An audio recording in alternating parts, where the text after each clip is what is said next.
Glória a Deus! Nós seguimos aqui em Atos, meditando juntos em Atos capítulo 26, agora o versículo de número 9.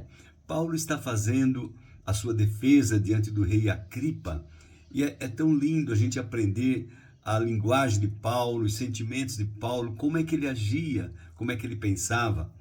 E é justamente isso que eu quero meditar com vocês nesse momento. Diz assim o versículo 9 do 26. Na verdade, eu pensava que devia fazer muitas coisas contra o nome de Jesus, o Nazareno. E foi exatamente o que fiz indo a Jerusalém.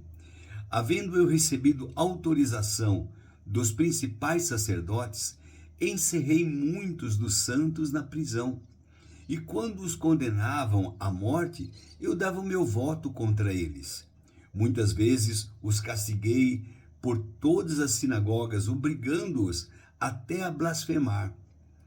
E demasiadamente enfurecido contra eles, eu os perseguia até em cidades estrangeiras.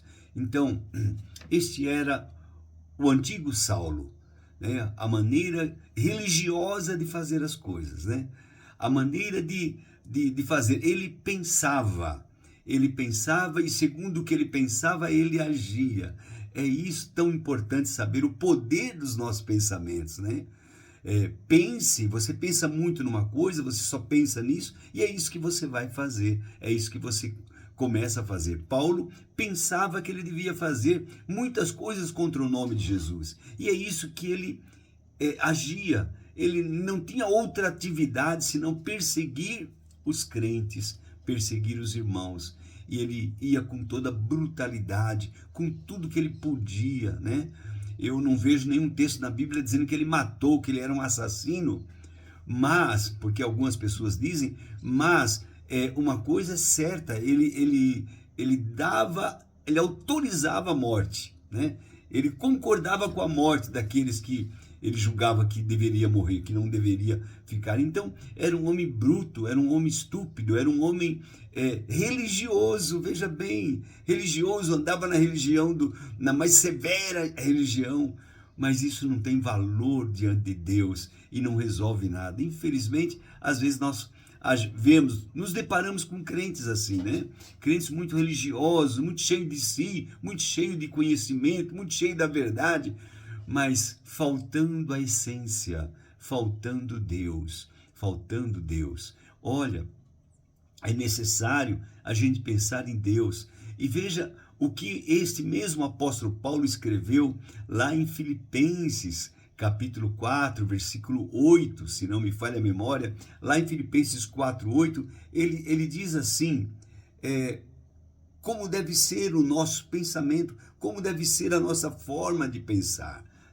Finalmente, irmãos, ele diz, tudo que é verdadeiro, tudo que é respeitável, tudo que é justo, tudo que é puro, tudo que é amável, tudo que é de boa fama, se alguma virtude há, se algum louvor existe, seja isso que ocupe o teu pensamento.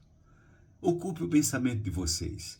É exatamente isso, né? E nós, às vezes, alimentamos pensamentos contrários, às vezes contra um irmão, porque julgamos, porque achamos que ele está errado, porque achamos, mas na verdade essa axiologia, esse tipo de pensar não produz nada. A melhor coisa que você deve fazer é ter um encontro com Jesus, como Paulo teve, né? Paulo teve aquele encontro com Jesus no caminho de Damasco e a vida dele mudou. A partir dali, ele era uma nova pessoa, uma nova criatura. É isso que nós devemos procurar ser, em nome de Jesus. Se você ainda vive pensando coisas negativas, meu irmão, minha irmã, pare com isso.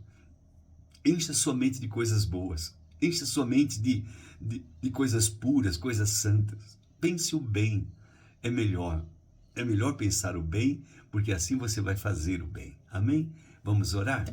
Vamos falar com Deus. Querido Pai, Senhor, eu quero te dar graças porque posso meditar nesse texto da tua palavra junto com meus irmãos e irmãs.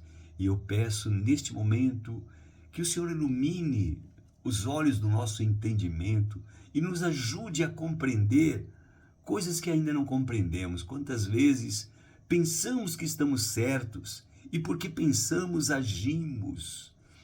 E porque agimos, ferimos, machucamos pessoas. Ó Deus, tenha misericórdia da minha vida, tenha misericórdia de nós e ajude-nos, papai, a sermos mais cristãos, a sermos mais humildes, a termos uma postura diferente, mansos de coração. Senhor, eu te peço isso. Oro por aqueles que hoje sofrem, por aqueles que hoje precisam da tua ajuda, que o Senhor estenda as tuas mãos e toque na vida de cada um, meu Pai, de cada uma dessas minhas irmãs e irmãos. Eu oro e já te dou graças, no precioso nome de Jesus. Amém e amém. Que Deus abençoe muito, muito sua vida, em nome de Jesus.